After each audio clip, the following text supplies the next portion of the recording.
Hi, my name is Kim Hall. I'm in Africana Studies and English here at Barnard, and I'm also a member of the Digital Black Atlantic Project.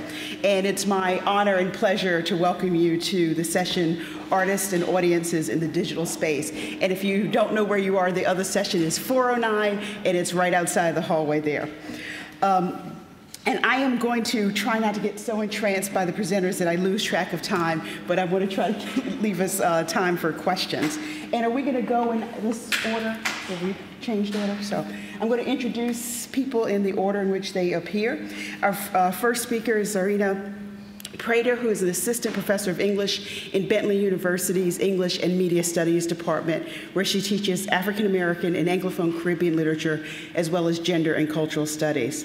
She has published articles on Michelle Cliff, Patricia Powell, John Oliver Killens, and U.S. spectatorship of Hong Kong action cinema, so she's multifaceted. Her most recent publications on the prose and poetry of Chinese-Jamaican writer Easton Lee, which appears in Small Acts, and an upcoming article in Anthurium on the work of Carrie Young come out of her book project entitled Laborish and Mooncakes, Chinese-Jamaican Literary and Cultural Production and Nationalism. Our next presenter, sorry, I got it out of order, is Jeannine Murray-Romàn, who's at Reed College, and although she's an assistant professor of French, she writes and teaches Anglophone, Francophone, and Hispanophone literary traditions of the Caribbean.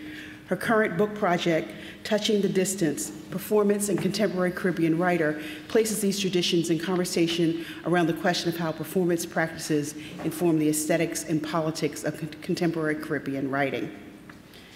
Our last speaker will be Elena Machado Sáez, who is an associate professor of English at Florida Atlantic University. Welcome to all the people who came up here from Florida. I wish you brought some good weather with you. She's the co-author of The Latino Canon and the Emergence of Post-60s Literature. She is another one of the distinguished contributors to Small Acts who are here at the conference today, and her forthcoming book, Market Aesthetics, The Purchase of the Past in Caribbean Diasporic Fiction, will be published with University of Virginia Press in March 2015. Go.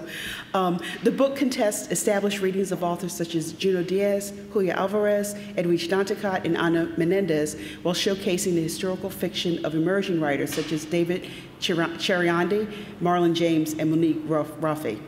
Reading these writers as part of a transnational literary trend that troubles the relationship between ethnic writers and their audiences, she analyzes how the fiction imagines the encounter with the reader in terms of the irreconcilability of gender and sexuality. So if you'll help me welcome our speakers, we'll start with Tzarina.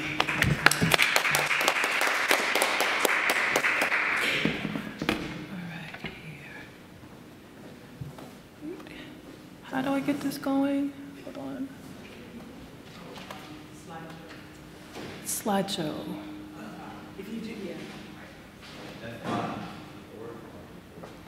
Where am I going? No? I think there's a It's a slideshow. Yeah. From the beginning. Yes, from the beginning. Thank you very much. Okay. Likkle Chiney gal, Tessanne Chen, The Voice, Globalized Caribbean Identities and Nationalisms. Originally the brainchild of Dutch television producer John de Mol, who brought us the Big Brother, the vocal competition show The Voice, has become a global phenomenon. These are the countries that actually have the voice in one form or another. Okay. Actually, there we go. Red indicates the nations that air the voice. Orange are nations with adult and children's versions. Pink indicates the nations who participate in multinational versions. And finally, the salmon color are for those nations who have multinational adult children's versions. Okay. Now, in terms of format, do I have to explain the format of The Voice? Everyone here has watched it. No one's stranger to it. Okay, wonderful. I don't have to go through that. So, one of the things I like to do is just show a very quick clip of the blind auditions from September 24th, 2013.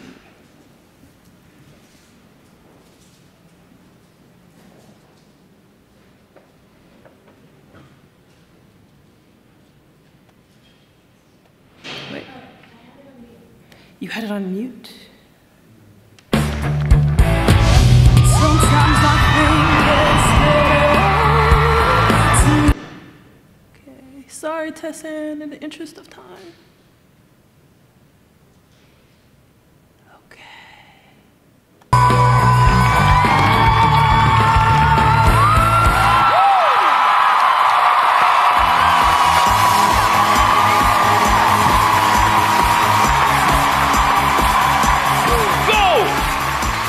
All four, baby, all four. What is your name? My name is Tessanne Chin. Where you from? I'm from Kingston, Jamaica. Yeah. This is going to be a dirty fight. You sung that song like a grown woman. Thank you, Mr. CeeLo. I am a grown woman. I know that. Man, you can easily win The Voice this year. I don't have a doubt in my mind. Not a doubt. Thank you. Thank you. Oh.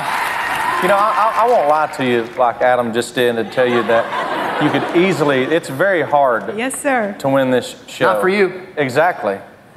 It takes a lot of hard work, but you're so far ahead of the game already. Have you been singing for a long time? Yes, sir. That's my bread and butter back home. That's what I do. My God. Will you say bread and butter one more time? It's my bread and butter. Oh, I love it.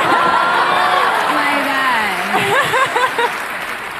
God. Oh. My favorite music comes from where you're from. True? Yeah, reggae music is the greatest thing in the world to me. Oh, thank you. That's a big honor. It would have been the mistake of a lifetime to not turn around for you because you got something crazy special. Thank you so much. Thank you so very much. I want it bad. Being from Jamaica, I know you know a thing or two about being down in the valley and taking the high road. When we were talking about the hard work that it's going to take to win this show, it's going to be a journey, and you're going to need some good company all the way there. Platonic company. See the wedding ring? Just chill, yo. I'm so fascinated by you because you've been... I'm going to stop there.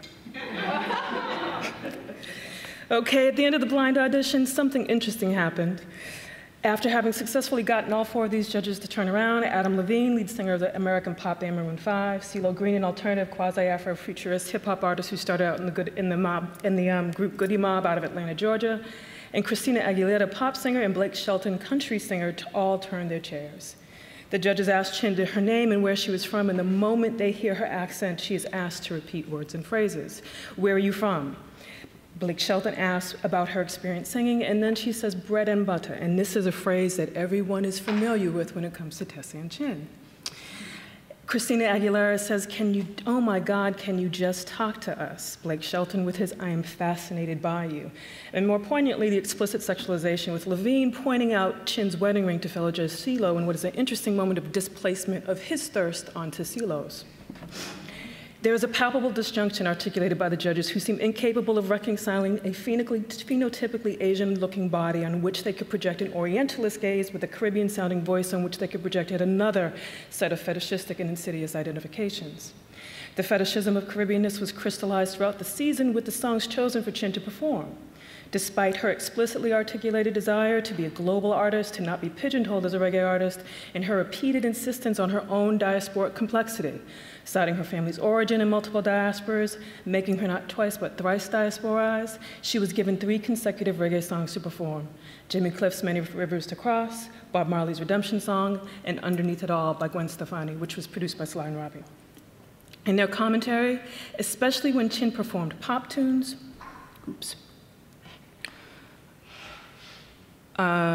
yes, okay, there we go.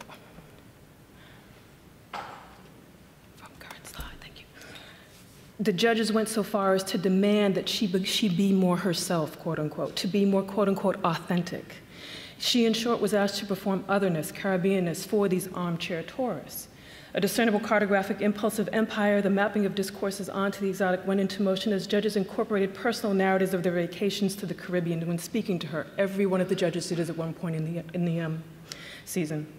Chin's coach, Adam Levine, invoked the specter of Bajan pop singer Rihanna when discussing the particular flavor Chin brought to the competition.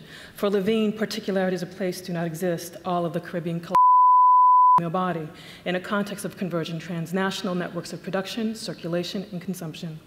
Requests for this linguistic performance of Caribbeanness were compounded by the wardrobe and hair choices made by stylists of the show.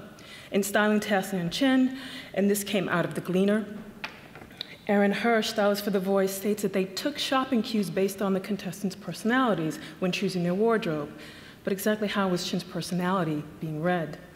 Sean Finch, hairstylist, cited desire for her to be a study in contrast. Each week I worked with the wardrobe department to determine what hairstyle I thought would work best with Tessanne's outfits. I must say the more sophisticated the dress was, the more I felt the urge to keep her hair edgy, contemporary, and vice versa. I think the yin-yang philosophy worked best for Tess. I just can't. The projected qualities of the gays are obvious. They wanted her classy and subdued, edgy and modern. They referred to her as a powerhouse and yet sweet at the same time, dirty and nice, all at the same time. Their formula for pushing the envelope was simply more of the same. I'm not going to get into the yin-yang because it's stupidity crushes the soul, and we've been crushed enough this week. Tellingly, the one style element of Chin's that was unique to her, her bright matte lip colors, disappeared over the course of the season. In direct response to this legible fetishism, Jamaicans and many others in the Caribbean basin and the diaspora took to social media and networking sites to both support Chin and question the gaze, to poke back at the territorializing eye to which she was being subjected. One such example is the Duddy Berry Show. Anyone familiar with the Duddy Berry Show? Okay, if we have time. So, in terms of the case of the Duddy Berry Show, this is Rashane Jonaise Berry's personal project. He is known as a YouTube vlogger who began posting comedic recaps of The Voice episodes on Tessanne Chin's first win, the first knockout win on October 30th, 2013. It was in this episode that Berry gave Chin the moniker Chinita Goodaz, collapsing together the Spanish for little Chinese girls and the Jamaican colloquialism Goodaz. At the level of form, clips of the show, classic reggae videos, stage performances, mockumentary-style interviews with talking heads, the majority of which are very affecting alternate personas, are cobbled together in a visual pastiche with Berry's running commentary delivered using a voice modulator to comedic effect. In this episode, Berry immediately draws attention to the way that Levine looks at Chin, suggesting that it was more than with professional interests. Berry says, "Adam, your thirst is too real," a thirst that Berry later compares to the JLP's desires in the upcoming national elections. In a latter episode, How Chinita Made It to the Top 5, Berry links Levine's gaze to the camera itself, the literal technology to the symbolic production of meaning when deconstructing a rear stage panning shot. When combined with the stylist wardrobe, the camera literally pans on her backside and stays there for I think 8 seconds.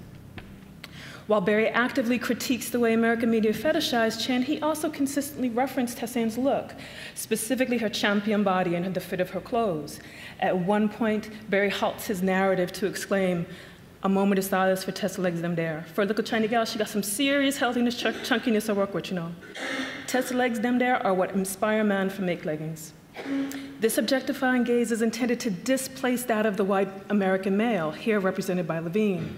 Is the strategy problematic? Yes, but not without its complexity. There's a discernible queering of the gaze in Berry's kinetic and vocal performances. And this gaze is not necessarily, the gaze is male, but not necessarily heteronormative. And the heteronormative gets unmoored by the kind of montage that Berry creates. At one point, he has images of Tessanne Chin, Adam Levine, and a shirtless Michael Cuff, Chin's husband, who you saw in the clip, sutured together with the theme song from the long-running American soap opera, The Young and the Restless. Berry, whose critical eye shapes our spectatorship, renders desire unstable in this love quadrangle. The terrain over which this battle between male gazes takes place is, however, Chin's body. Pardon me.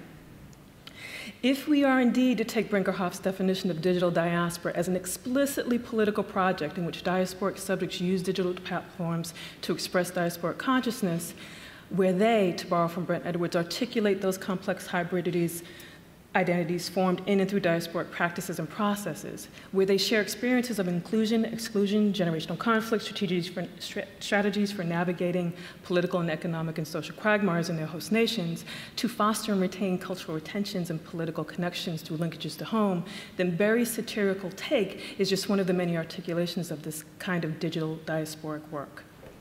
He consistently acts as a kind of national topography with the Jamaican national flag as a kind of like background for his clips that he incorporates.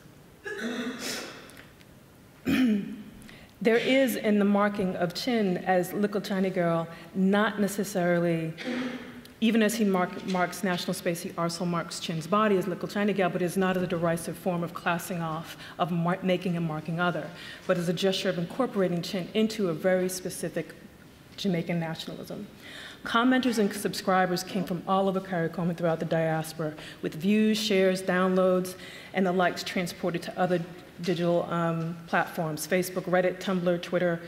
In fact, Barry his views have 4,537,000, I do believe, with over 57,000 subscribers. Despite the inability to legitimately vote for Chin, supporters took to digital platforms as well as to share their well wishes, as well as to defend Chin from inevitable vitriolic trolls, often citing their own island of origin in the process. At the moment when piracy is at an all-time high, CARICOM subjects purchase music as shows of support through iTunes, despite those votes not quote-unquote counting. Some also sought to get around geopolitical and commercial borders, preventing their participation, from attempted hacks on NBC's website to the procurement of SIM cards, which allow them to vote. With Chin as a focalizing point, internal political conflict receded and a larger formation of a digital diasporic Caribbean identity took precedence. Heated debates about history, the role of the Chinese in the Caribbean, and who could claim what body in terms of nation also took place. Uploader and commenter participants articulate a specificity that is communal and also based on affinity.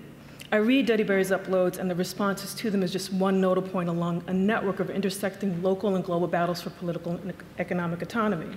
They demonstrate struggles for cultural survival, subjectivities developed in standing in opposition to dehumanizing effects of colonialist ideological apparatuses that have transformed into neo-colonial apparatus of the digital divide. I want to conclude by stating that analyzing how these diasporic bodies use digital platforms, we can assert a theorization of diaspora that takes into account contiguous overlapping diasporic formations that intervene at the level of episteme. The language used to engage with diaspora thus shifts from nautical metaphors of the vessel in the oceanic to contemporary technical formations of the D-base, algorithm, and networked identities. Thank you.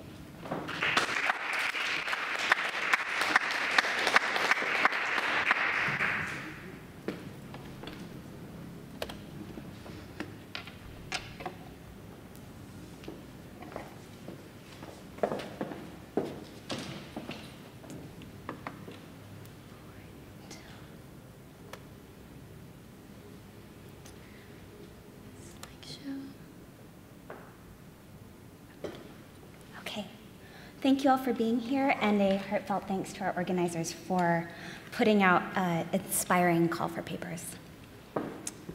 In October 2013, a group of artists brought together by poet and journalist Andre Bagu and graphic designer Kristen Chen launched Duan Islands in Port of Spain, Trinidad, and on the World Wide Web. Their explanations for the group range from the prosaic, an ongoing collaboration around the Trinidad and Tobago folklore character of the Duan, a haunted child spirit, to the poetic, a journey unearthing what is lost, a slippery stream flowing out of this post-independence country, trek into heat, memory, nightmare, dream. Take back the steps we never took, seek to find. This search into the realm of anxieties about the past and wary anticipations of the future has thus far produced two main works under the Duan Islands rubric: Tomorrow Please God, a poetry chapbook and art object originally created as an electronic file and published via their Tumblr, and In Forest and Wild Skies, a performance event at Alice Yard on April 12, 2014, as part of Bocas Lit Fest. At the center of this project is the evocative figure of the Duan, and today I am particularly interested in discussing with you the correspondences between that central figure's detours and the dynamics of authorship on the internet as Duan Islands explores it. In part, their use of social media is a function of practicality. As Bagu comments, they aimed from the outset for digital publication because, and I quote, "The internet, while it's often seen to be an animus with publishing, might also be an opportunity for post-colonial countries like ours to publish our own stories in our own ways, using cyberspace's breadth of tools and its reach, I wanted to do something compelling online in a way that we might not expect given the subject matter or given our idea of Caribbean poetry. Not only is the internet the platform for the dissemination of Tomorrow Please God, but digital writing is woven into the text itself, most evidently through the incorporation of tweets written by photographer and graphic designer Rodell Warner, whose GIF art graces our conference program.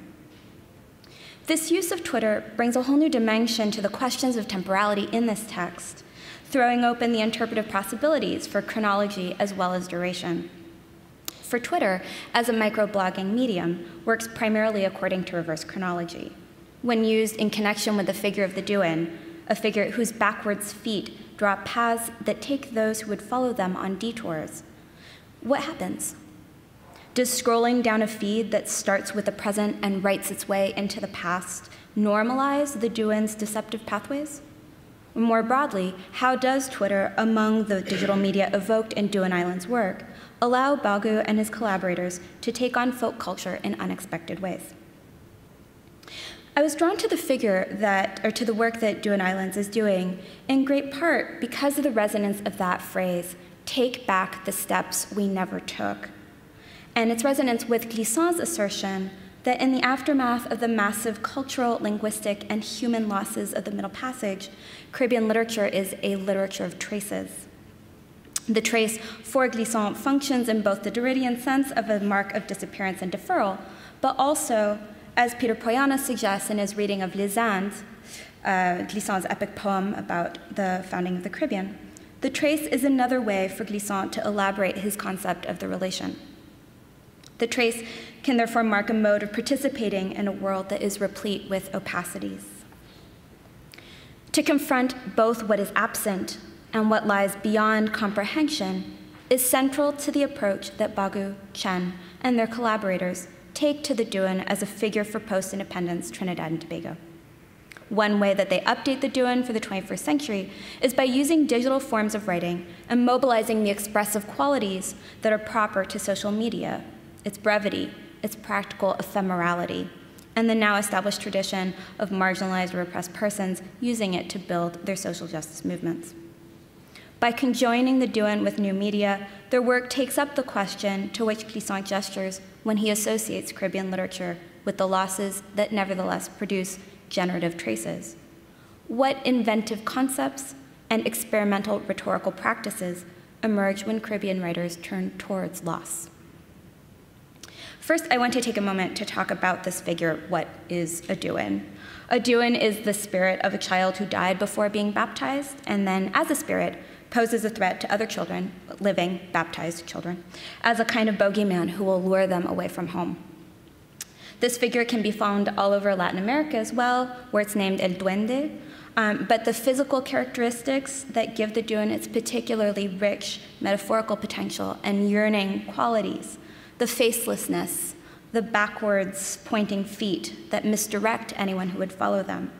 These qualities seem specific to Trinidad and Tobago.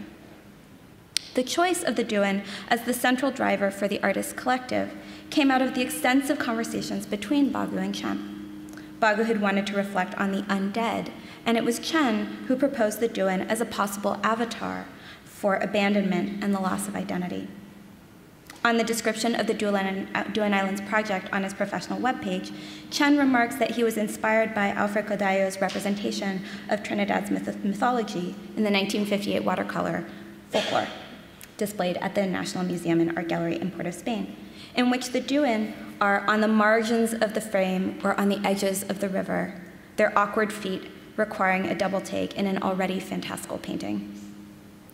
Just as Codallo's work has been interpreted as chronicling the anxieties of the nation as well as the potential for its cultural sovereignty during the process of Trinidad and Tobago's decolonization, Nicholas Laughlin proposes that the figure of the Duan, as Bagu and his collaborators update it, indexes personal and collective fears that can serve as an allegory for the post-independence nation. Bagu reflects further on what this figure can signify in an interview that Laughlin conducted with him along with Chen in November 2013, and here I cite Bagu. The Duan is a nightmare figure of youth. Duan Islands is about growing up in a world while coming to terms with injustice in all of its forms, violence and crime, racism, homophobia, religious bigotry, classism, stigmatization. It is about moving from a place of blind rage to a place approaching knowledge. The Duan is both anodyne yet powerful.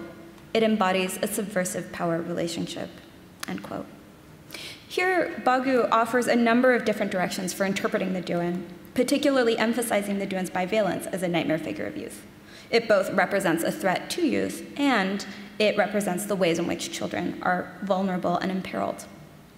In light of Duan Islands' investment in these experiences of marginalization, we could see in the use of Twitter an evocation of how social media can be used to mobilize underrepresented communities. There's an enormous personal relief and movement-building momentum when affective expressions from outrage to exaltation are amplified by other users.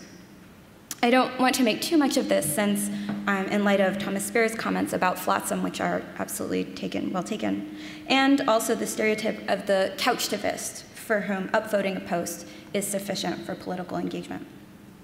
Nevertheless, in light of the Duan as a figure of isolated abandonment, the citation of Twitter in Tomorrow Please God speaks to Duan Islands' methods for engaging the voiceless in conversation. They play with the traditional literary modes of publication in conjunction with new media to endow a book about the figure of literal death and social rejection, with evocations of Twitter, a medium that is meant to facilitate immediate social affiliation and relation. At the outset of the ebook is an indication of how the poems will give voice to the Duan and shift their representation from monstrous to loved, from rage to something akin to knowledge. So this is from the inside cover of Tomorrow Please God. A, remove the straw hats. B, invite them inside. C, straighten their feet. D, all of the above. We might read this list of actions as an attempt to repair the damage done to the Duan, particularly by looking at their erased faces instead of using the straw hats to avoid confronting their horror. And in straightening their feet, Bagu proposes to both heal the Duan figure and neutralize its dangerous power, that is, its capacity to create misdirection and confusion with the traces that its backward feet leave in its wake.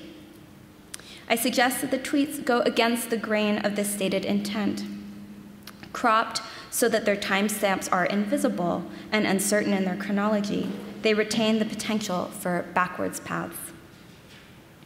Tomorrow Please God is primarily a book of Bagu's 11 poems, some of which could be voiced from a Duan's perspective, others of which describe or are addressed to a Duan. It is also a highly visual work. As Chen asserts, he was a, quote, a designer as author whose work went beyond the covers and interiors, another way in which Duan Islands sees itself as breaking publishing boundaries. Rather than illustrations of poems, the visual work creates a set of motifs that both echo and counter the voices in the poems. For example, the motif of feet haunts the text with an intimation of the devious path left by the Duan's tracks. But at 4 moments, the Duan ceases to merely leave footprints, and its voice asserts itself in the tweets that are copied into the text. On the inside cover, starkly emerging against a black background. The first, "You know me." 2 pages later, across from the table of contents, "Love is eyes," fading into the white background. Then across from each other on pages 20 and 21, against the anatomical drawing of the musculature of a leg, the shadow box framed reiteration of the same 2 tweeted commands. Imagine giving birth to me, imagine giving birth to me, imagine giving birth to me, imagine giving birth to me, imagine giving birth to me. And finally, raise me, raise me, raise me, raise me. While the spacing between the tweets makes it clear that this is one tweet that has been copied multiple times during the graphic design process, as opposed to 5 separate tweets that were published one after the other that repeat the same statement, the effect of this image is to load increasing insistence onto what resounds as the voice of the neglected child demanding affiliation. Now, there's no particular reason that I should read a narrative out of these 4 tweets. After all, Twitter is made for discontinuities and breaks in between posts. In fact, in order to indicate a continuous thought from one tweet to the next, you actually need to write in continued or one out of however many tweets are linked. But thinking back to Bagu's suggestion that Duan Islands is about moving from blind rage to knowledge, I wonder if we might take Twitter's reverse chronology literally and imagine that "you know me" is the result of the Duan's movement from race to knowledge, and not the first time the Duan finds a way to make a voice emerge through an erased face. Rather, poet and tweeter might move in opposite directions across Tomorrow Please God. And "you know me" could be the Duan's most recent expression, having experienced a transformation that poet and reader can only anticipate. It is not only Twitter's reverse chron organization that leads me to place the poet and tweeting voice at cross purposes in my reading. I connect the voice of the tweets incorporated into Tomorrow Please God, which were originally drawn from Roland Werner's Twitter feed, with Werner's live tweets published during In Forest and Wild Skies, the performance event at Ellis Yard advertised as an experimental reading of Duan Islands. So how to manage the various platforms for authorship in texts that are born digital is one of the questions that Duan Islands' collaborative digital model raises. Named after one of the poems in Tomorrow Please God, the Ellis Yard event featured Andre Bagu's, Sharon Millar's, and Shivani Ramlachan's presentation of their recent work, each of them playing with distance and immediacy in lieu of the traditional format of a reader at a lectern. Participating were also Sharda Patasar with sitar recordings and Werner live tweeting from the Duan Islands Twitter account, as well as his own. Werner is a photographer and conceptual artist based in Port of Spain who has been showing work at Ellis Yard since 2008. Much of his work depends on audience interactions, such as Closer, a work from 2009 in Port of Spain and Johannesburg in 2011, where he would ask people walking by to take a picture with a stranger. He would then photograph their reactions to one another, showing, as he describes it, how all of these people dealt with having to face another person, having to make eye contact with somebody, or not. Such fraught gestures of possible connection mark the voice he uses to tweet for Duan Islands. In the first tweet of the evening, "Do your feet face front?" the Duan voices what could be a question, seeking similarity in others whose feet might also be backwards, or an accusation by drawing attention to his or her own damage that others have not suffered. Here, the unpunctuated yearning asks the audience to recognize the Duan's deformations, and by extension, the stunted growth of a youthful generation. But as the night progressed, Werner increasingly used the back-channeling function of the live tweet genre to riff playfully on Bagu's poetry with the scatological humor and irreverent mockery of a child. And this is just one screenshot from about 80 tweets that were published in that evening. As Twitter has emerged as a forum for audience members to add their running commentary during a live event, such as television programming, sports entertainment, and public lectures, live tweeting with the hashtag to identify the primary source has become one of the most well-documented and formalized forms of back-channeling, a term that digital media adopted from linguistics to describe how listeners respond during a conversation. While the original uses of Twitter backchannels are to disseminate notes of the event to create an archive, to signal boost an event in real time, or record questions that come to mind during a presentation to give the presenter a heads up for the direction the Q&A will take, it quickly became a site for alternate programming accompanying the actual event. That is, a site of instant critique, parody, mockery, and even derailing the official presenter's aims in order to reshape the conversation so that it speaks to audiences' concerns. Because @Duan Island only has 14 followers, and as you can see from these screenshots, these tweets are hardly retweeted or favorited, live tweeting from this account cannot fulfill the functions of signal boosting or building lasting social networks. Instead, the primary function of the live tweets was their incorporation into the performance event. As Werner tweeted from @Duan Islands, this is one example, these tweets were projected onto the walls of the bathrooms at Ellis Yard, transforming them into live tweet stalls.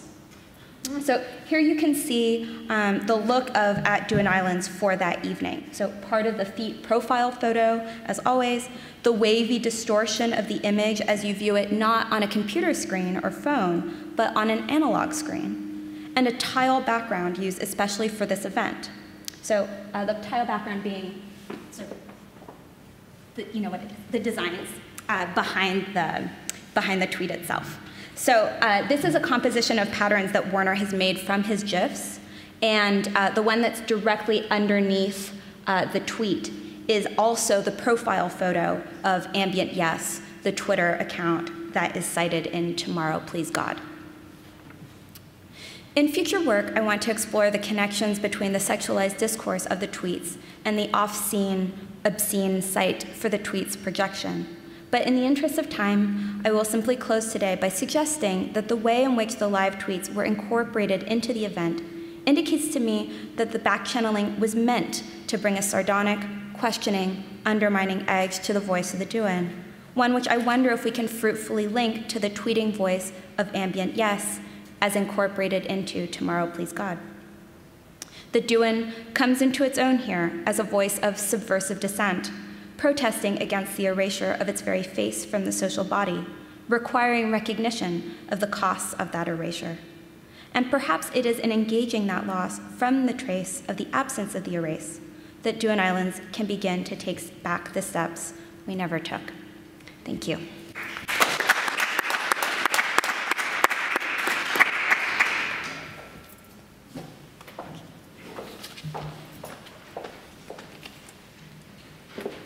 So Roger Caruth's presentation this morning reminded me of the importance of acknowledging intellectual genealogies. And so I just wanted to open my talk today by acknowledging sort of the influence that someone like Juan Flores has had on someone like me and many scholars out there who Juan Flores passed away this Tuesday. And so I just wanted to sort of acknowledge him and his groundbreaking work in the field of Caribbean studies and Latino studies, as well as acknowledge the work that Repeating Islands does in making us aware of all of the intellectual genealogies that are out there, in addition to our own. So my presentation today is on the digital horizons of marginalia, annotating Junot Díaz's Oscar Wow. And this presentation forms part of a book that I'm publishing with University of Virginia Press in March that's entitled Market Aesthetics, The Purchase of the Past in Caribbean Diasporic Fiction. Caribbean diasporic historical fiction offers a comparative vision of the past via narratives that are intimately wedded to the present, informed by the interrelated systems of globalization and multiculturalism. The post-colonial imperative of ethically depicting Caribbean history and subjectivities comes into conflict with the horizon of expectation created by reader reception, and this creative tension inspires the market aesthetics of Caribbean diasporic writing. Reading these writers is part of a transnational literary trend that troubles the relationship between ethnic writers and their audiences. I analyze how the fiction imagines the encounter with the reader in terms of the irreconcilability of gender and sexuality. The digital present already influences the market aesthetics of Caribbean diasporic historical fiction, with online readership communities producing expansive sets of paratext. And by paratext, I mean, online reviews, as well as the way writers upload images, and specifically what I'm talking about today, the annotations. So in the conclusion chapter of the book, I analyze the annotated reference websites created for Junot Díaz's Oscar Wow and Díaz's subsequent contribution to an online annotation project for his novel. I also read Robert Anthony's historical novel As Flies to Watless Boys as a model for how the form and content of Caribbean diasporic historical fiction feeds into references, frustrates its readership's online searches to decipher references in the texts. These creative experiments illuminate the potential and pitfalls heralded by the digital age of literature, revisiting many of the questions of intimacy, access, literacy that animate my book. And for today's presentation, I'm going to limit my discussion just to the digital annotation of Oscar Wow. So the website, the annotated Oscar Wow, notes and translations for The Brief Wondrous Life of Oscar Wow by Junot Díaz was launched in December 2008 by Kim after her experience of reading the novel as part of a book club. And I basically emailed Kim after seeing that she actually provided her contact information here. And so part of what I'm citing here is a set of emails that went back between us. Kim began the annotation project when she read, quote, about 20 pages and found herself Googling every few words. She distinctly remembers the passage in Oscar Wilde that inspired her to annotate the novel. Kim recalls that she was looking up Dale un galletazo online when she came across Aaron Judge's open letter to Junot Díaz. And Judge's letter provided Kim with a sense of belonging, of being part of a broader community of readers that were equally stymied by the novel's Spanish words. In describing the challenge of Spanish in Oscar Wilde, Kim recognized this was not the only discourse in the novel that might require translation. Even though she did not get all of the references, quote, as a science fiction and fantasy fan, she definitely wasn't lost, and looking up obscure comic book references was fun and not a chore. The knowledge gaps regarding science fiction and comic books initiated an entertaining pursuit, whereas decoding the Spanish was less intellectually appealing and a more strenuous investigative labor.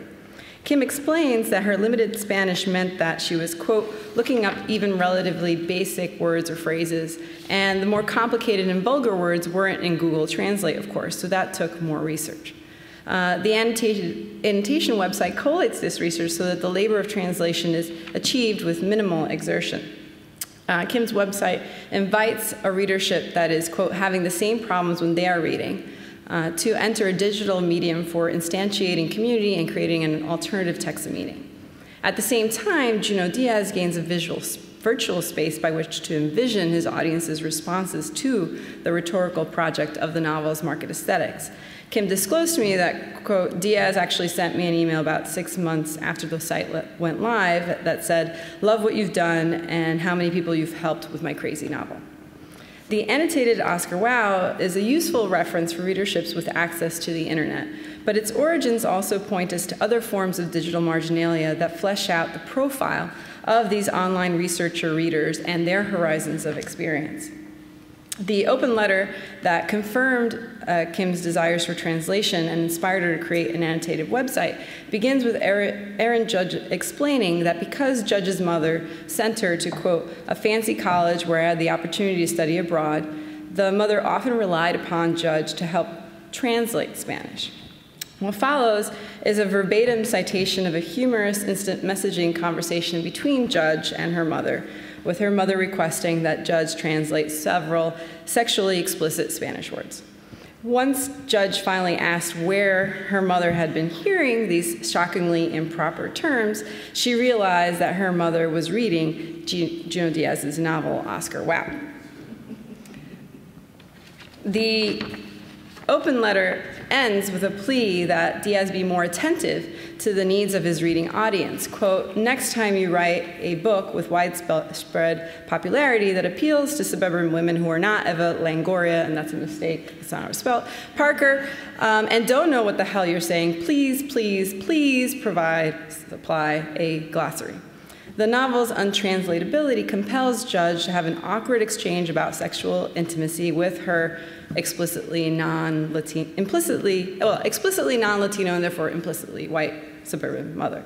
The conversation is so distressing that Judge is motivated to, albeit in an intentionally comical tone, author a public letter to Díaz. And it's worth noting that Aaron Judge is a comedian, so this is in keeping with that.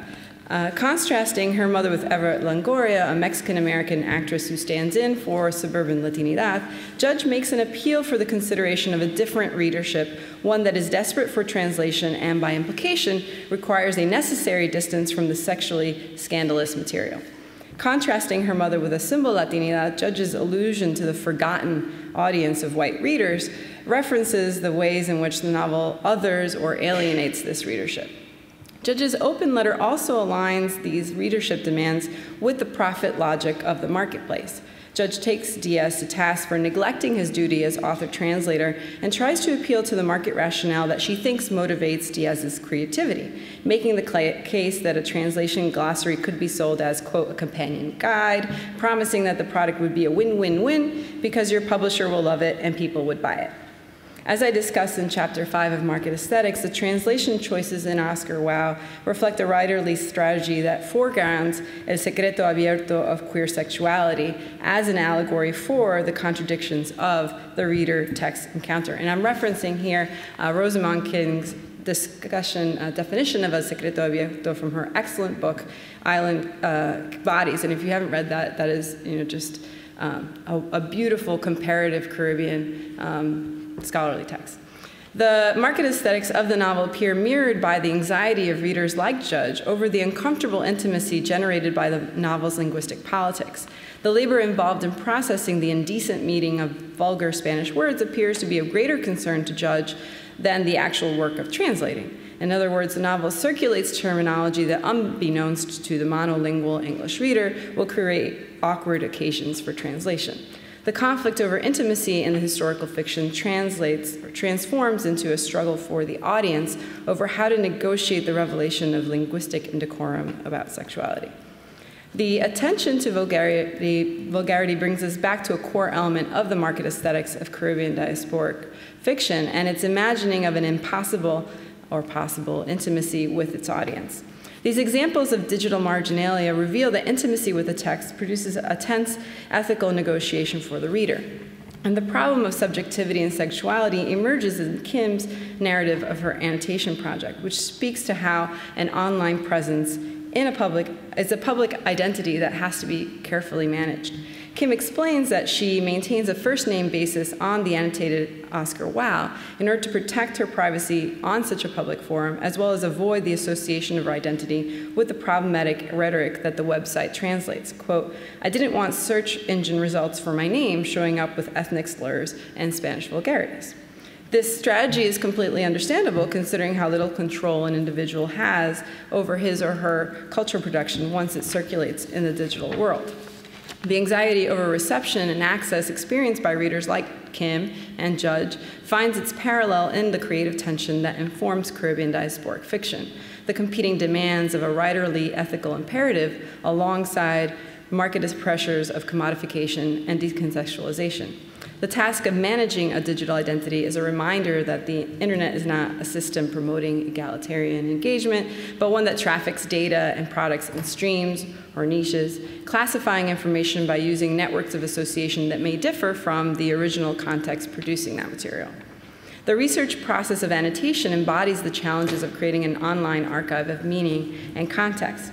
The collective enterprise of annotated Oscar Wilde, combined with the website's request for readers to, quote, help improve this in any way, encourages the growth and input of a digital audience for the site and novel. Kim explains that the initial formation of her online project, she collated the work of others and used information from other sources to expand on her annotations. As a result, Kim feels that she can't, quote, claim any real ownership of an online resource that continues to expand. Quote, even 4 years later, I'm still getting a few emails a month with updates, several more emails thanking me for the project. At the same time, Kim had to make executive decisions about what meanings and translations are showcased in the annotations. While the website comes with a warning that it gives, quote, absolutely zero warranties as to its accuracy or thoroughness, Kim found herself negotiating various demands from readership about the legitimacy of the annotations.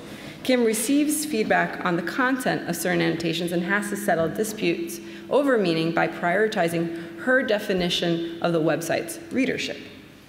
The arguments over translating racial terminology and slurs, quote, that had very nuanced meanings were particularly heated. Kim explains that some contributors were, quote, very passionate about certain changes, and that she had to come to a decision, quote, it's close enough and casual readers will get the idea. The ethical imperative of expanding access to these casual readers meant the necessary flattening out of perhaps conflicting layers of meaning, with the goal of streamlining the reading experience. Quote, it's enough to know what a word means, that a word means something like someone probably of mixed ancestry, so that you can just keep going with the story, so prioritizing plot. Kim's depiction of the intended audience for the annotations makes me reconsider, obviously we've talked a great deal about this, the intersection of access and privilege on the World Wide Web. Taking into account the paratexts that I've discussed so far, which were created by college-educated white women, I want to explore further the idea that the production of online content tends to be predominantly the work of people who come from a specific ethnic, racial, and class background. The digital reception of the annotated Oscar Wilde indicates that the virtual audience originates from specific reception niches. Certain readers have the education and class status to find each other and create virtual communities online. Kim's ability to organize her research project as a digital reference for other readers is facilitated by her professional training and job experience. Quote, I build websites for a living, so making this an online resource wasn't difficult for me at all, and hosting is essentially free on a server I already have. Digital literacy, class, status, professional networks shape the conception and construction of online communities. Certain forms of privilege enable readerships to virtually speak back to the historical fictions of Caribbean diasporic writers, to create spaces of exchange that debate the interpretation of historical reference in the fiction. The ability of these readers to build virtual spaces for collaboration and interpretation on the internet not only catches the attention of a writer like Díaz, but also informs his decision to annotate a section of his novel online. The digital paratexts composed by readers and authors represent a vibrant and ephemeral electronic archive that informs the market aesthetics of Caribbean diasporic writing. And I say ephemeral because even the way in which I'm going to talk about this section of Poetry Genius has changed since I first viewed it. Austin Allen, the editor of Poetry Genius, transcribed a section of Oscar Wilde in 2013 for the site, which markets itself as your guide to the global canon with the mission to annotate all literature. While most of the annotators for the novel's excerpts are anonymous, those contributed by Quisqueya, an allusion to Quisqueya, it's Kidsqueya, sorry, were eventually verified as Junot Díaz. And now if you go onto the site, all you see is Junot Díaz, but previously it actually had his tag. When I asked him to comment on the annotations that Díaz offers on Poetry Genius, he helpfully called my attention to how audience shapes the interfaces themselves chosen to relay information. Distinguishing between our casual readers and those of Poetry Genius, Kim reads Díaz's annotations as a good companion to my annotations or vice versa, but they're not serving the same audience. While Kim prioritizes clarity, intelligibility, and comprehension in the form and content of her online resource, she actually wanted it to be easily cut and pasted. Díaz's annotations are not motivated, surprisingly, by similar goals of translation. So the legibility of Díaz's annotations parallels the market aesthetics of his novel, since Kim also found herself, quote, looking up words used in his notes. I needed an annotation for his annotation. So this is the paragraph that was actually on Poetry Genius. Díaz's annotation, for example, of the word sertão, provides a narrative on, quote, personal thoughts about seeing it in films, has a few photos, but doesn't actually give you a definition for what the word means. This refusal on the part of Díaz to translate could be and has been interpreted in a variety of ways if you look at how people have analyzed his use of Spanish in Drown. I want to emphasize that these annotation projects also allow us to see how the digital medium, the method of communicating or embedding information online, is informed by a writerly imperative about readership and accessibility that is self-conscious about the way that online interactions are raced, classed, and gendered. The market aesthetics of digital marginalia are shaped by the horizon of expectation for reader engagement. The broader context for the emerging engagement of Caribbean diasporic writers with their virtual audiences is the shift from, obviously, print to digital publishing, which creates or compounds a crisis of imagination and income, how you make a living in the literary world. Díaz's digital annotations of his creative work signal an attempt to intervene in a medium that circulates his work, yet, as Kim's commentary suggests, also disengage from the standard mode of meaning production through the non-translation of cultural reference that are deemed foreign or other. Díaz self-consciously constructs the market aesthetic parameters of his online public persona, and the annotations therefore mimic the imbalance between intimacy and distance found in the market aesthetics of his novel, Oscar Wilde.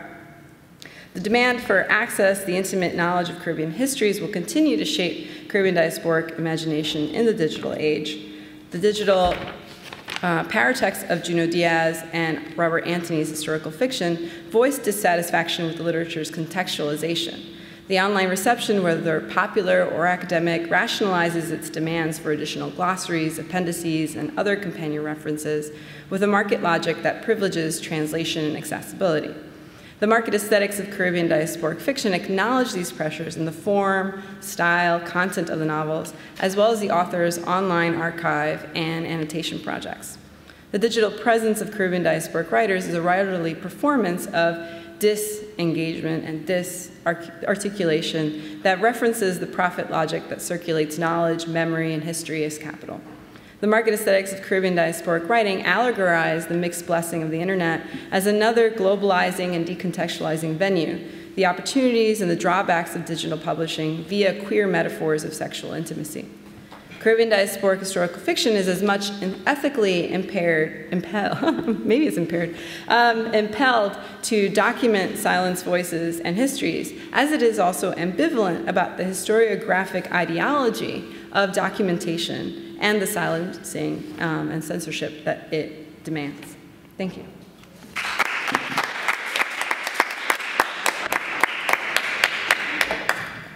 Thank you. Is this working? Anyway, thank the speakers for scrupulously adhering to time. So we have lots of time for questions or comments.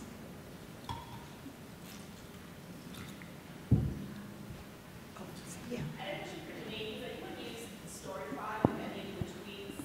I was curious about, how that is working online, and if anybody has done that with those tweets, or if they remain the way they look like. Yeah, so there's a kind of interesting disjuncture in that Rodell Warner's own feed is very active, and so the tweets that were incorporated into Tomorrow Please God are no longer accessible on the web, right? So those have disappeared from view. The way that Twitter works is that you have a certain number of tweets that you have access to. So for example, his tweet feed is now available as of August of 2014. So those in 2013 are now disappeared into the ephemera. But Duan Islands, as I pointed out, is an extremely inactive feed. And so everything that I was showing, I mean, that's a screen cap from earlier this year, because screen caps are your friend when you work on digital media. But those are still present, right? So at this juncture, there hasn't been a need to actually use Storyfy to put things together, in part because the material is either already gone or pretty constantly present with that.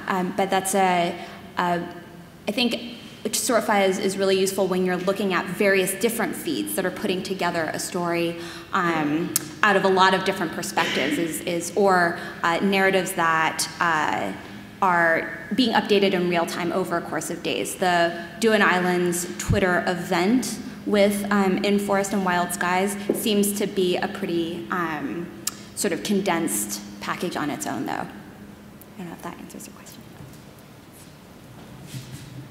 I actually have a question for Tzarina, and it's a little bit outside of what you're talking about, but I was thinking about, I think her name was Anya Ayong Chi, who was the contestant in Project Runway, who was also Asian Caribbean, and I was wondering if there, in these reality competitions, the same types of conversation, and whether there's something specifically about music that propelled the movement. Sorry, well, in terms of reggae itself as a form, in terms of it being a global commodity, I mean, it's there, and especially with Tessanne Chen and the kind of life she had.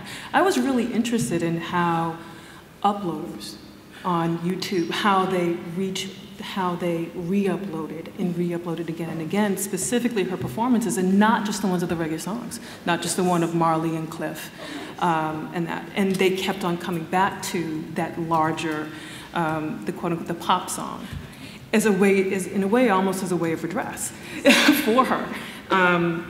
And if we're talking about YouTube as a kind of living archive, which at the level of, if we're talking about technology, storage data, data storage, deployment of algorithmic code that users actually use to run their searches, I mean, this database is functioning in a way that allows all of these users to go in and help in a mode of redress. And it's interesting how the users actually did that, where Tessanne was unable to do herself.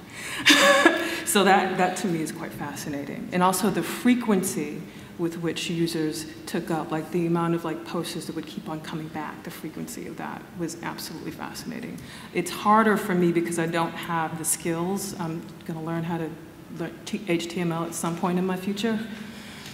January 15th is when I start. But it's about being able to try to do this data mining, which is incredibly difficult because regular scraper programs won't let you access the data that you absolutely need. So yeah, absolutely. Also in terms of the global commodity, the reggae as a global commodity coming out of these networks. Tessanne did a lot of her performing in England. She worked a lot with reggae artists there in England, and those commodities, much like Marley's, went through production sites in England before coming back to the Caribbean and disseminated. So that's the other interesting part of the music production side. I was wondering if you actually could extend that question about music. Yes. Thank you.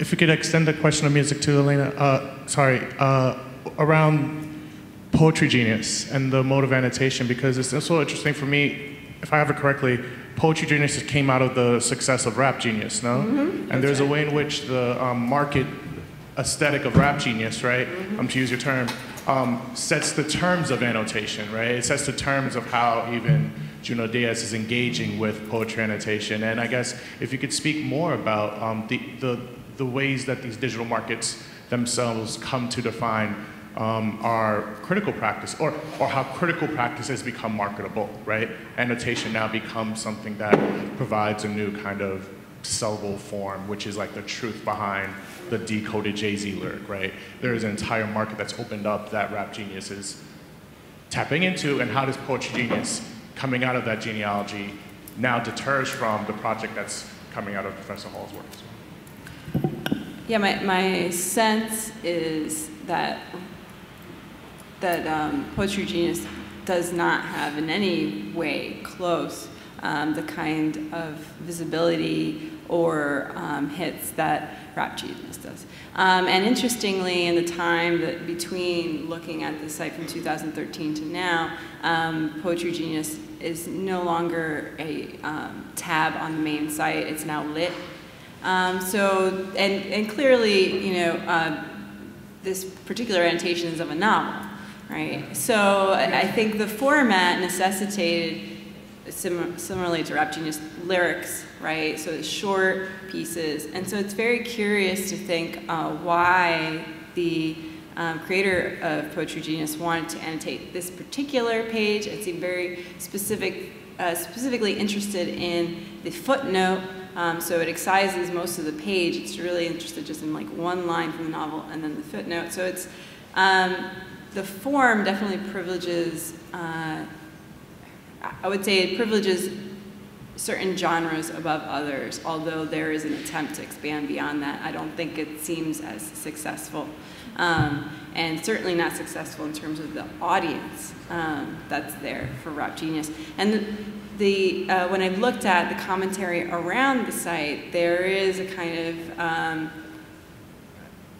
general skepticism about whether even the success of Rap Genius has a limited temporality. And I would say that that would probably extend also to these annotations. I'm struck also, even by looking at the different archives that were presented this morning, how much accessibility depends on whether anyone knows about the site. And yet I think that Kim's annotation project has significantly more traffic than this small annotation of Junot Díaz's novel, and there has to be something said also for the types of audiences. I would almost compare it to, even in sort of the book publishing realm of Akashic versus, you know, Penguin. You know, that Akashic is very much interested in a specific type of population of readers that wants to be, I would say, be accessing things off the beaten track, like the sort of hipster kind of like no one knows about this and therefore that's why we want to know about it, versus the kind of annotation project that Kim is doing, which is about general readership. And so maybe it's not really about the traffic on Poetry Genius. Maybe it's really about the specific niche. Oh, can you use the mic? Elena, this question is for you also, and it sort of builds on the response that you gave. So what, and maybe this is in your chapter in the bigger version, what is the relationship that you see then between these online annotations and the notes that the novel itself provides? Because he's effing with people right off the bat, and so the sort of humor in the footnote that intends to help the reader, that is making fun of the reader that needs help at times, is then annotated. How do you sort of think through that, I guess? And do you think through that in any specific ways this obviously the annotations online, but how do those work? I think that one of the arguments I make about the novel itself is that it has, it queers the relationship with the reader with this idea of the fuku, right? And that the fuku really is all about fucking with the reader, fucking the reader, and that the whole narrative is intended to seduce, to have this game of seduction with the reader, and then the novel kind of fractures or falls apart at the end structurally because it's unable to really tell the full story because it's forced to privilege through its relationship, the way it imagines the reader. It's forced to privilege a certain heteronormative narrative about Oscar, the title character. So I think very much the anxieties that are informing the novel are kind of mirrored by the readership's engagement with the online annotations, where there is a kind of desire to tell one story, and yet it's being fractured by the intimacy with the text. And that's very much what I see with Erin Judge. I found it very curious that the responses to her letter, you can even read a kind of story of censorship within there. There are certain responses that have been taken out from the site, but what you do see is her replies, and her replies are, it's just a joke, I'm just kidding, why are people taking this engagement so seriously? And I see the sort of online annotation as a kind of reproduction, maybe a heightening of that anxiety of influence that the novel exhibits, and therefore I think projects onto its readers, that the readers actually imbibe it. So yeah, I think that's my answer. My question isn't well formulated, but I'm going to go ahead and try, because it's pulling together some of what we were talking about yesterday about accessibility, we were talking about more materials and some of what Rhonda was talking about, but also during the Brathwaite Research-a-thon, Rhonda was talking about annotating. Right, so annotating Brathwaite's poetry. And so I'm thinking about whether there are ways that we don't want that to happen. So thinking about what Elena is talking about, but also in terms of Tzarina's presentation, like the Dutty Berry show, how much of that relies on keeping outsiders out. Mm-hmm. And I don't know if poetry aligns well in this question with a show like that, but basically opacity and the right to keep some of that not annotated, not... refusing to translate. Refusing to translate, and that the internet that we think of as making things so available, how then artists and writers, etc., the various types of cultural producers are using that to still keep that opacity intact. Does that make, or if you have any responses to ways that you've seen that happening? Well, absolutely with the Dutty Berry show, because you were the one that actually sent the link to me. And I watched it, and I was laughing, I was rolling on the floor. And if we do have time, I'd love to show a clip, but in the interest of time, I didn't want to take up too... Okay. You got, it's right up there.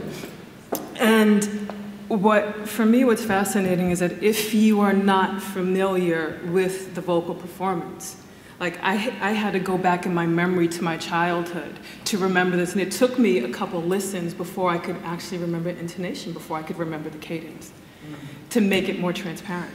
It took me quite a bit of time, and then when I then, because from Professor Joseph's, I then disseminated the video further, and then there were people that came back and said, I had to watch that thing 15 to 20 times, and I don't even think I got 10% of it.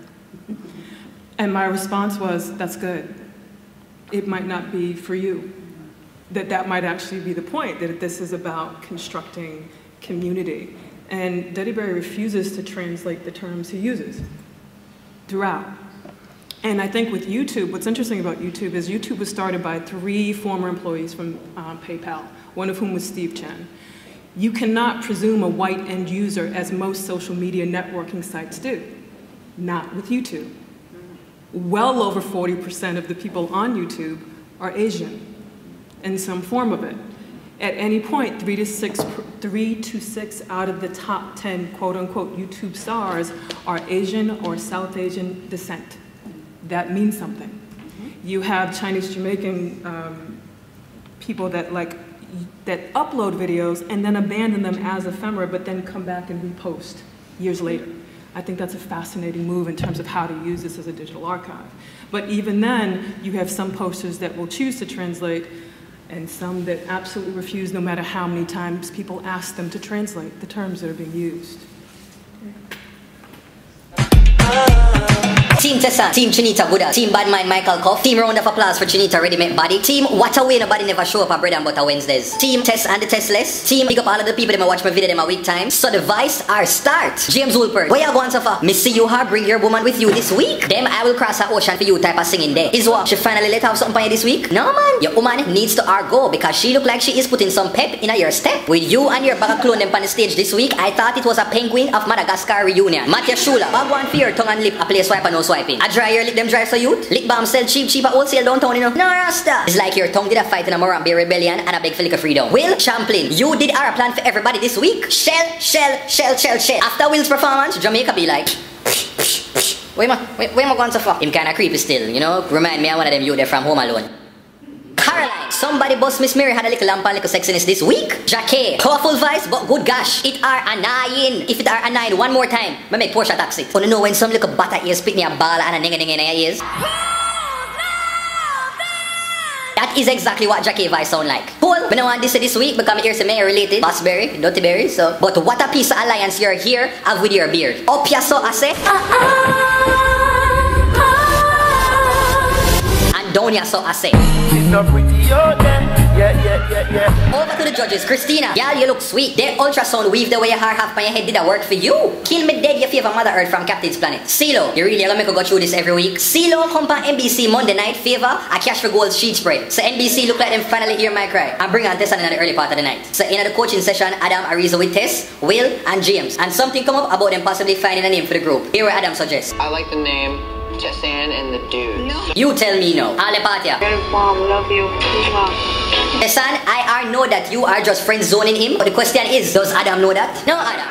All your mother tell about Tess. Mummy leave and love our Chinita already. Okay, because there's more, but... Oh, there's a lot more. But for me, it's very interesting, because he refuses to translate. He refuses to provide a way to decode. And I'd like to add, just on my end, in terms of opacity, I do want to kind of caution the idea that opacity is necessarily always resistant in Junot Díaz. I think there is very much an acknowledgement in the novel that El Secreto Abierto, the way that the sexuality functions, it relies on silencing. And so that, you know, the articulation of Oscar as potentially a queer subject is never fully articulated, and that death at the end of the novel is very much a death of the impossibility of him being an authentic Dominican American subject. And it's very difficult to read that narrative within the novel. There is an opacity there, a desire to not translate that is specific to the way queer sexuality is articulated in the novel. So I do want to kind of caution the idea that opacity is necessarily always resistant. Rondi. Yeah, I wanted to add to that, you know, to think about that opacity in that section that you showed from the sectao, the Portuguese word.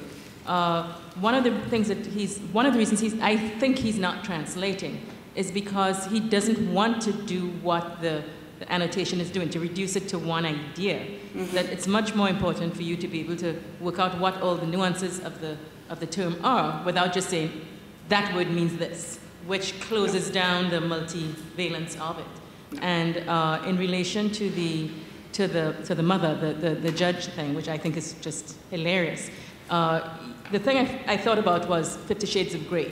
You know, that idea that there's this whole area of sexuality that becomes, it's almost like how, I've been thinking about this, how schoolgirls in Africa and the Caribbean read Harlequin romances. You know, suburban housewives read these new exotic forms of sexuality as a way to sort of enliven their own experience. And that's part of what that's what he's teasing you with as well.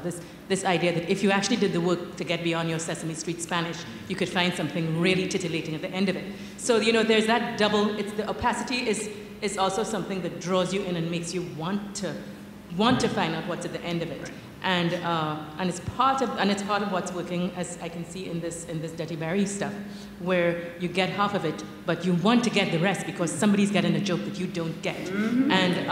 And it's a really interesting way of thinking about resistance, as opposed to the placing of Tessanne, where she's being limited to a particular kind of way of presenting her that exoticizes her and makes her mysterious in a very it's sort of set up of a particular kind of exoticism, as opposed to a true opacity that says, you know, you're the outsider, and if you want to get in on this cultural space, you have to do the work to get to it. So I think all of the papers, all three, just were fabulous with this stuff. I actually had another question for the Trinidad paper. How widespread is this? Is this just something that Alice Yard does, or are there other people within the Trinidadian context, which I know is very wired, who are doing more with Twitter and other forms of digitized presentations?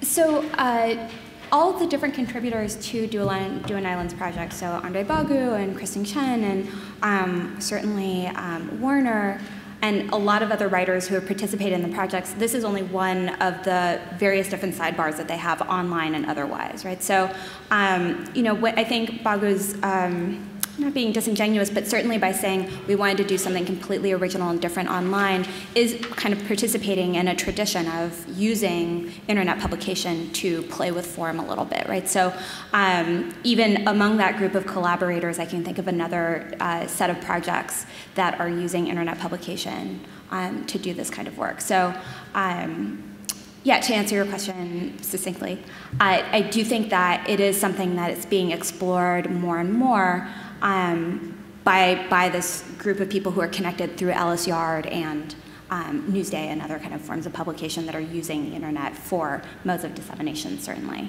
Yeah. I actually have a question, but I'm going to skip it. Thanks to everyone. We're reconvening for the next concurrent panels at 2 o'clock in this room and in 409. So if you could help me thank our panel before that.